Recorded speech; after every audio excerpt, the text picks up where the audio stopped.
आदम खान के विषय में सोच रहे हैं मोती। हमने जो कुछ भी देखा सह नहीं पा रहे हैं उसे। तस्नीम कितनी छोटी बालिका है, तब भी आदम खान उस पर अपनी कुदृष्टि रखे हुए हैं, जो कि सोच से भी परे है। बुरा तो हमें भी लगा है, परंतु शायद यह नियति है। इस संसार में पुरुष नारी को सदा दमित करता हुआ आया है, सदा उसका शोषण ही किया है। और फिर तस्नीम की मां एक दासी ही तो है।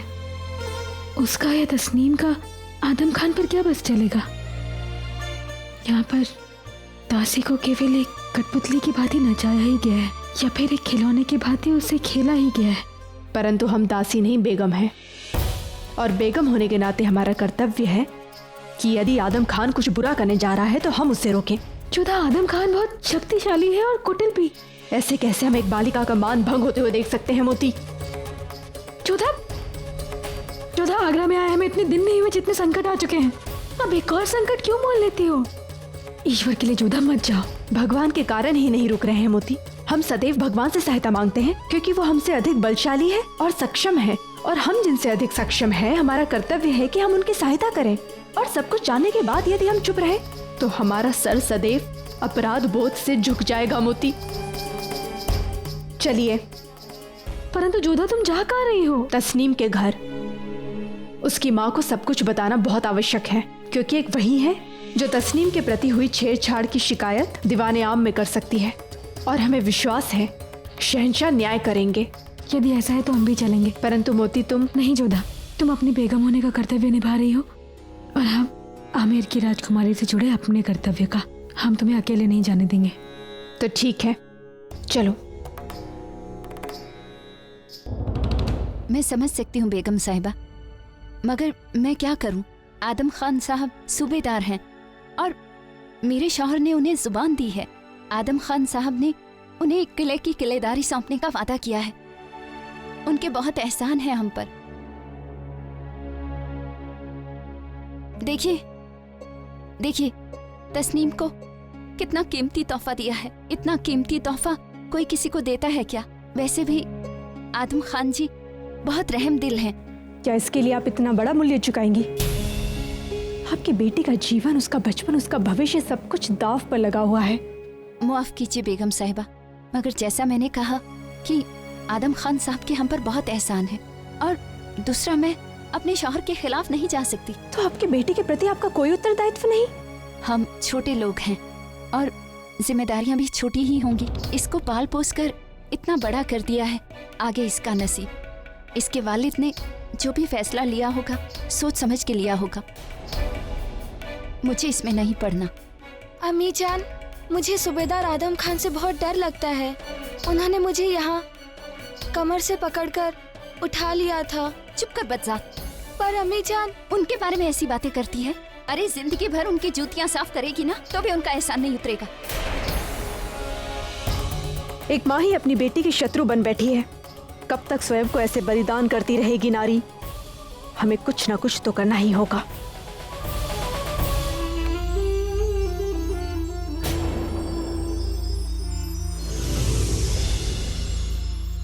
जोधा बेगम को आदम खान का सलाम।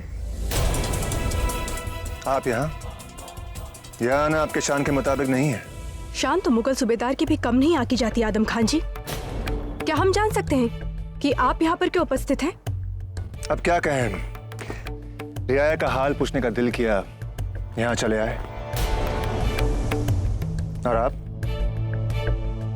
तो बस यूं समझ लीजिए कि हम भी अपनी प्रजा से पूछने आए हैं कि कहीं शाही अधिकारियों से उन्हें कोई समस्या तो नहीं है।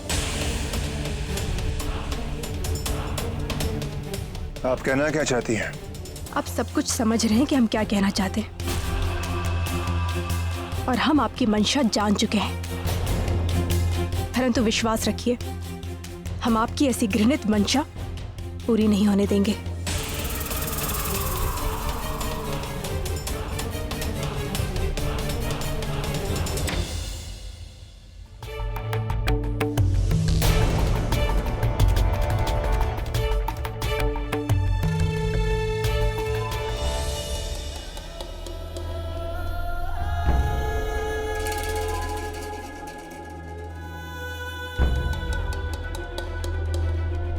आदाब।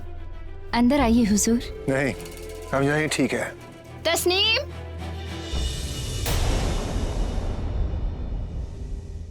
जोधा बेगम को यहाँ तुमने बुलाया था? नहीं हुजूर, कनीज ऐसी गुस्ताखी नहीं कर सकती। वो अपने आप ही चली आई। हमने तो उनसे कहा भी कि आदम खान साहब के हम पर बहुत एहसान है, इसीलिए। हम सिर्फ इतना जानना चाहते हैं कि जोधा बेगम यहाँ क्यों आई थी और क्या बातें हुई। अब तुम बताओगी या फिर हम तस्नीम से तफ्तीश करें?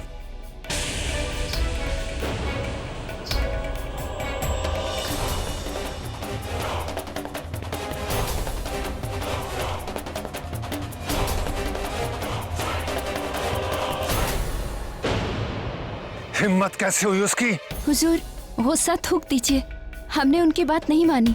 हमने उनसे साफ कह दिया, सूबेदार साहब हमारा और हमारी बेटी का बहुत ध्यान रखते हैं और वो जो कहेंगे हम वही करेंगे। ठीक है,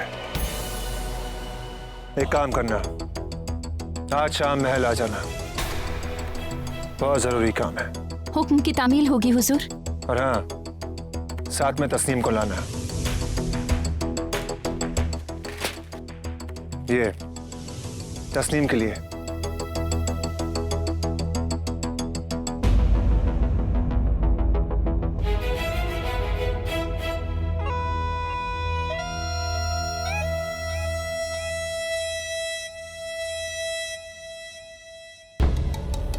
तस्नीम को पतंग पसंद है ना, इसलिए लाया था। शाम को आना भूलना मत। खुदा हाफिज। आदाब।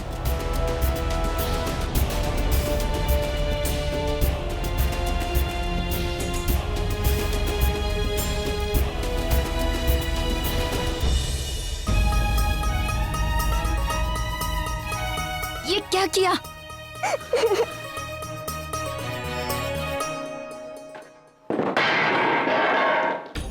हमारी हुकूमत हमारे सामने से, हमारे हाथों से खिसकती जा रही है और हम कुछ भी नहीं कर पा रहे हैं रेशम, क्योंकि हमसे हमारी हुकूमत वही छीन रहा है जिसने हमें हुकूमत दी है, जलाल।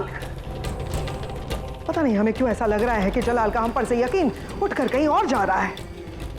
बेगम जोधा के मामले में उसने हमें राजदार नहीं बनाया और अब 4 सूबों के सूबेदारी के मामले में उसने वजीर आलिया होने के नाते हमसे सलाह मशवरा नहीं किया है।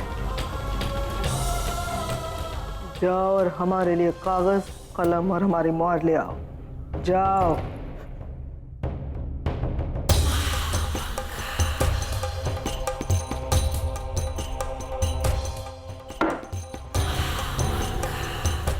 ये पैगाम अभी इसी वक्त शहंशाह के पास ले जाओ और उन्हें पढ़ के भी सुनाना। हुक्म की तामील होगी वजीर आलिया।